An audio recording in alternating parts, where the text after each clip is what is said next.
Hi, my name is Niti Vaidya. I am a peer support volunteer for Cure PSP and I facilitate a WhatsApp support group for PSP patients in India, the community in India. My journey with PSP started with my father, Mr. Vaidya. He passed away in 2017, but we were diagnosed with Parkinson's at first in 2004. Only later in 2012, right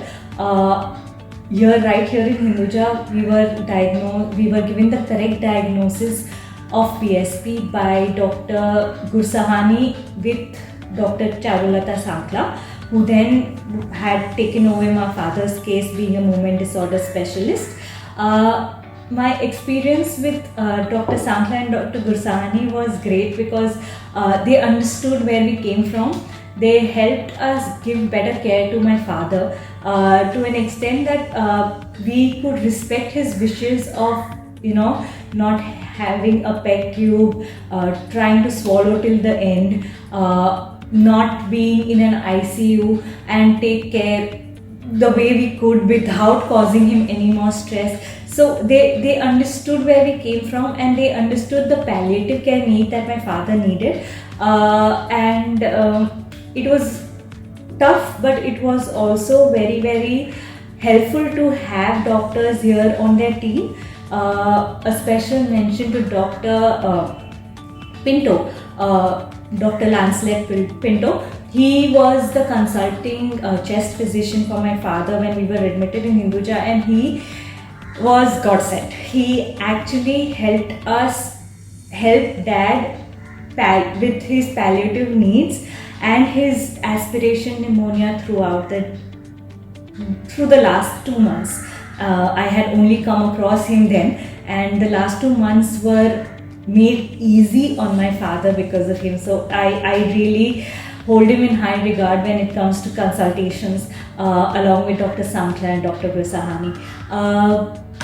About our journey has been pretty much like every other PSP family journey. We had to struggle with decision making on behalf of the patient. We had to give up on some personal and social lives. My sister and I had to juggle between, my sister was taking care of the financial responsibilities while I was trying to help my mother with caregiving. So but as a unit, as a family, when we came together, I think we managed to cope it better. And my only advice to families who are dealing with it, I know it's very hard to be patient with the patients.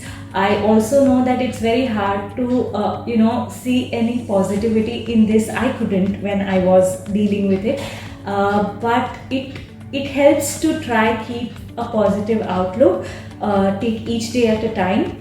I would want people to know that it helps to do physical therapy and speech and swallow therapy even when they are not struggling with their gait much or swallowing much, because the more we do these therapies, we can help prolong their current state, which is much better than a deteriorated state. So try giving them the best care that you can to maintain a good quality of life for a longer time. Thank you.